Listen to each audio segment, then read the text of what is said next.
اعتماد کا فقدان بن گیا سیاسی بحران۔ سینٹ ٹکٹوں کی تقسیم پر متحدہ دھڑوں میں تقسیم۔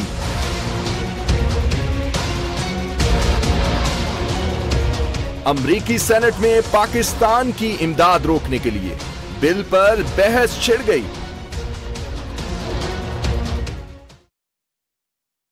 خواتین و حضرات، خبر کے پیچھے میں مصدق ملک آپ کے سامنے حاضر ہوں۔ فواد چودھری صاحب لودھراں سے ایک الیکشن کیمپین میں، اور مصطفیٰ نواز کھوکھر صاحب کراچی سے ایک اور الیکشن کیمپین سے آپ کو جوائن کریں گے۔ آج ہم دو ٹاپکس پہ بات کریں گے۔ پہلا تو الیکشن کا سیزن ہے، الیکشن کا موسم ہے، الیکشن ہی پہ گفتگو ہوگی، اور الیکشن کی جو حدت ہے اس نے کراچی کو اپنی آغوش میں لے لیا ہے، اس پہ بات کریں گے۔ جو MQM کا ہنگامہ ہے سینٹ کے الیکشن کے حوالے سے، اور دوسرا بین الاقوامی جو سیاست ہے اس میں جو شدت آئی اور اس شدت کے کیا نتائج سامنے آئے، یعنی پاکستان اور امریکہ کے تعلقات پہ بات ہوگی۔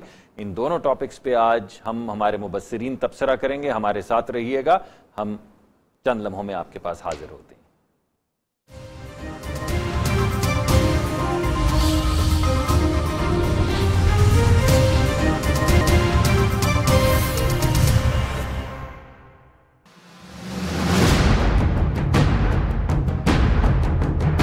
اب کراچی میں بسنتی رہے گی، یہ پتنگ پورے آسمان پر نظر آئے گی اور کوئی خوش فہمی میں نہ رہے۔ اب کی بار مخالفین کی زیادہ پتنگیں کاٹیں گے، اور مانجا بھی ہم نے بڑا اچھا والا لگایا ہوا اس بار۔ وسیع القلبی کا مظاہرہ کرنا ہوگا، اگر ہم نے کیا تو یقیناً حل ہو سکتا ہے۔ غلط کو غلط اور صحیح کو صحیح کہنا چاہیے۔ کہ ڈاکٹر فاروق ستار بھائی کی نیت، قابلیت پہ شک نہ کریں، مشاورت کے ساتھ فیصلہ کر لیں گے، قوم کو اور پارٹی کے کارکنان کو اس مشکل اور کرب سے اور اذیت سے نکالتے ہیں۔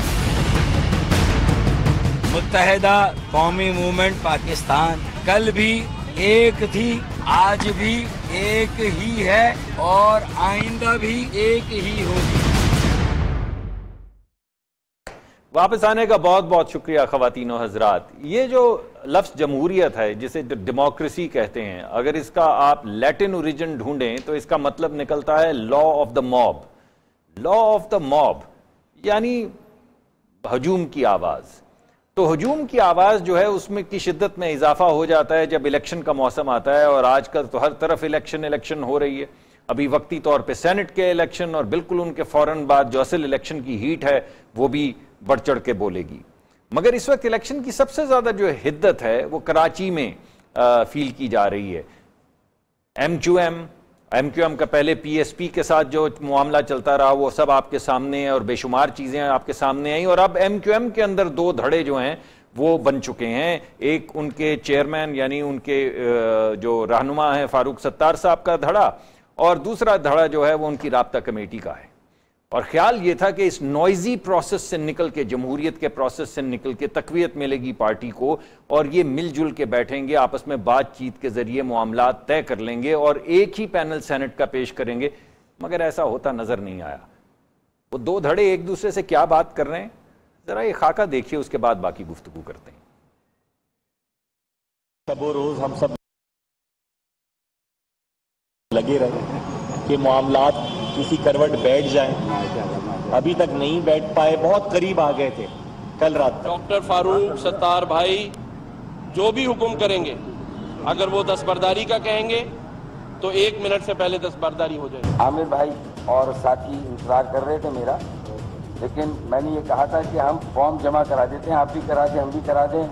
آپ کے امیدوار ہمارے امیدوار ہیں، یہاں کے امیدوار آپ کے امیدوار ہیں، پھر میں چاہوں گا صدارت میں کروں گا، اس پہ کوئی اختلاف اور کوئی ڈسپیوٹ نہیں۔ دیکھیں بات سنیں، میں آپ کے سامنے رکھوں جو کانسٹیٹیوشن ہے متحدہ قومی موومنٹ کا، وہ اس کے کنوینر کو کوئی ویٹو پاور نہیں دیتا اور نہ کوئی اوور رائڈنگ پاور دیتا ہے۔ یہ اوور رائڈنگ پاور سب لوگ سن لیں، رابطہ کمیٹی کے پاس ہے، اور رابطہ کمیٹی کی اکثریت جس کے پاس ہے، 2/3 میجورٹی جس کے پاس ہے، تو وہ کنوینر لا بھی سکتا ہے، بدل بھی سکتا ہے۔ کنوینر کے پاس پاور ہے، رابطہ کمیٹی کے پاس پاور ہے، کس کے پاس پاور ہے؟ ایک جماعت ہے، دو جماعتیں ہیں، بے شمار جماعتیں ہیں، شیرازہ بٹ رہا ہے، بکھر رہا ہے، یا جمہوریت کو تقویت مل رہی ہے اور پارٹی ایک نیا رخ لے گی، ایک زیادہ طاقتور جمہوری رخ لے کر سامنے آئے گی؟ اس سب پہ آج بات کریں گے۔ اور اس وقت ہمارے ساتھ، جیسا میں نے آپ کو پہلے کہا، فواد چودھری صاحب لودھراں سے ہمیں جوائن کر چکے ہیں اور مصطفیٰ نواز کھوکھر صاحب کراچی سے۔ تو مصطفیٰ نواز کھوکھر صاحب کیونکہ اس گرم سیٹ کے اوپر بیٹھے ہوئے ہیں کراچی کی، جہاں پہ سب سے زیادہ الیکشن کی حدت ہے، تو انہی سے بات شروع کرتے ہیں۔ کھوکھر صاحب، کیا ماحول ہے کراچی کے اندر اور یہ کیا جھگڑا چل رہا ہے اور کس طرف جا رہا ہے؟ دیکھیے، جھگڑا تو انٹرنل ہے ایم کیو ایم کا، اور ہم اس کے اوپر کافی عرصے سے بات کر رہے ہیں۔ ہم اپنے پروگرام میں کئی دفعہ ہم نے اس موضوع پہ گفتگو کی ہے، اس کے مختلف پہلوؤں پہ بات کی ہے کہ کیا وجہ ہے کہ ایم کیو ایم کے اندر ایک طرح سے جو کامنٹیٹرز کہہ رہے ہیں کہ یہ انریولنگ ہو رہی ہے اور یہ مزید رکے گی یا چلتی رہے گی۔ اس کے اوپر ہم بہت دفعہ بات کر چکے ہیں، اور میرے خیال سے جو بنیادی اس کی وجہ ہے وہ ہم سب کے علم ہے کہ الطاف حسین کی جو شخصیت تھی، اس نے جتنا عرصہ ایم کیو ایم کو اپنے کنٹرول میں جس بھی طریقے سے رکھا، اس کے اندر خوف کا بھی ایلیمنٹ شامل تھا اور دیگر چیزیں بھی تھیں، وہ ساری اب جب آپ بیچ میں سے ایکویشن میں سے نکال دیں تو کسی کا بھی پارٹی کے اندر وہ قد کاٹ نہیں ہے۔ ڈیلیبریٹلی لیڈرشپ اتنی ابھرنے بھی نہیں دی گئی کہ وہ اٹھ کر چیلنج ہی کر سکے کسی دن۔ تو اب اس موقع پہ کسی کے لیے بھی کنٹرول کرنا ایم کیو ایم کو بظاہر مشکل نظر آ رہا ہے، اور انٹرنل جو فیکشنز بنے ہیں ہو سکتا ہے کہ یہ مزید اور فیکشنز میں تقسیم ہو جائے۔ لیکن کھوکھر صاحب دیکھیں، صرف خوف تو نہیں تھا نا، آخر کو ایک سیکٹر کی آرگنائزیشن تھی، ایک یونٹ کی آرگنائزیشن تھی، ایک تنظیم جو اتنے مختلف لیولز کے اوپر آرگنائزڈ ہو، اور بے شمار مڈل کلاس لوگ اس میں سے نکلے۔ کچھ ایسی بھی بات نہیں تھی کہ صرف طاقتور امیر لوگ جو تھے، جو بڑے بڑے خاندان کے لوگ جو تھے وہ سیاست کر رہے تھے۔ تو یہ آپ بھی اس پہ تبصرہ کریں اور چودھری صاحب بھی اس پہ اگر کچھ تبصرہ کرنا چاہیں کہ یہ بظاہر جو اس قدر بڑی تنظیم نظر آتی تھی اور اتنی لیئرز اس کی نظر آتی تھی، اس کا شیرازہ کیا بکھر رہا ہے؟ پہلی بات، اور اگر بکھر رہا ہے تو کیوں؟ دیکھیے ڈاکٹر صاحب، تنظیمیں لیڈرشپ کے بغیر نہیں چلتی۔ ہم نے اپنی پولیٹیکل پارٹیز کے اندر بھی دیکھا ہے کہ جو تنظیم ہے اس کو ڈرائیو کرنے کے لیے آپ کو ایک سینٹرل لیڈرشپ چاہیے ہوتی ہے۔ اب وہ سینٹرل لیڈرشپ، اس میں کوئی شک نہیں آپ کی اس بات میں کہ ایم کیو ایم کے اندر مڈل کلاس لوگوں کی ریپرزنٹیشن رہی اور کافی زیادہ رہی، لیکن وہ مڈل کلاس ریپرزنٹیشن جو تھی اس کے پاس کبھی اس طرح کے اختیارات بھی نہیں رہی کہ جس کی بنیاد پر کہ وہ نیشنل پالیٹکس کے اندر گرو کر سکیں۔ مصطفیٰ کمال کی ایک ایگزامپل ہمارے سامنے ہے کہ جنہوں نے اس کے اندر اپنا ایک مقام بنایا، لیکن پھر الٹیمیٹلی جب انہی سے تھریٹن فیل کرنا شروع کیا پارٹی کی لیڈرشپ نے، تو پھر ان کو اپنا الگ راستہ ڈھونڈنا پڑا۔ تو یہ پرابلمز تو تھیں انٹرنلی پارٹی کے اندر، جو اب اس موقع کے اوپر کھل کر سامنے آ گئی ہیں۔ میں چودھری صاحب آپ کے پاس بھی آتا ہوں، لیکن ہمارے پاس مبشر زیدی صاحب جو ہیں وہ ہمارے ساتھ شامل ہو گئے ہیں پروگرام میں، ان کو کیونکہ جانا ہے تو ذرا ان سے تبصرہ لے لیتے ہیں اور پھر میں آپ کے پاس حاضر ہوتا ہوں۔ تو مبشر زیدی صاحب، ویلکم ٹو آور پروگرام۔ آپ یہ بتائیے کہ یہ مصطفیٰ کمال، جیسے کہ کھوکھر صاحب کہہ رہے تھے، کیا مصطفیٰ کمال صاحب صرف پرانی ایم کیو ایم حقیقی ہیں یا کوئی اور چیز ہو رہی ہے؟ کیا یہ پرانا ہی کھیل ہے جو دوبارہ سے کھیلا جا رہا ہے نئے رنگ میں، یا کوئی نیا کھیل ہے یہاں پہ؟ اور کیوں بظاہر ایسا لگتا ہے کہ تنظیمی ڈھانچہ جو کافی روبسٹ نظر آتا تھا وہ بالکل زائل ہو رہا ہے؟ دیکھیے، یہ تو ہونا تھا، کیونکہ جیسے میرے بھائی نے ابھی بات کی کہ سینٹرل لیڈرشپ ہونا ضروری ہوتا ہے، تو ظاہر ہے وہ، اور وہ تو کلٹ لیڈرشپ تھی، تو اس وقت چیزیں جو تھی مختلف طریقے سے چل رہی تھی، اور جو نچلے لیول پر ہے، ظاہر ہے کافی لوگ جو ہیں سیکنڈ اسٹرنگ جو لیڈرشپ ہے وہ مور اور لیس تقریباً سبھی برابر ہے۔ فاروق ستار اس وجہ سے ذرا تھوڑے سینئر ہیں کہ وہ پارٹی میں بھی سینئر عہدے پر تھے، اور یہ کہ سینئر پارلیمنٹیرین بھی ہیں۔ مگر میں اس کو تھوڑا اگر پازیٹیولی دیکھوں تو دیکھیں، جو تمام جماعتوں میں اندر ہوتا ہے، پردے کے پیچھے ہوتا ہے، وہ یہاں سامنے ہو رہا ہے، جو بھی اختلافات ہیں اور وہ چیزیں ہو رہی ہیں، تو میرے خیال میں جمہوری عمل کا حصہ ہے۔ مجھے نہیں لگتا کہ اس سے کہ پارٹی کے اوپر کوئی اثر پڑے گا۔ جہاں تک آپ نے مصطفیٰ کمال کی بات کی، تو مجھے خدشہ یہ ہے کہ مصطفیٰ کمال شاید حقیقی بھی ثابت نہ ہو، کیونکہ حقیقی جب ٹوٹی تھی، حقیقی کے پاس وہ پاور تھی کہ وہ انہوں نے ٹکر لی،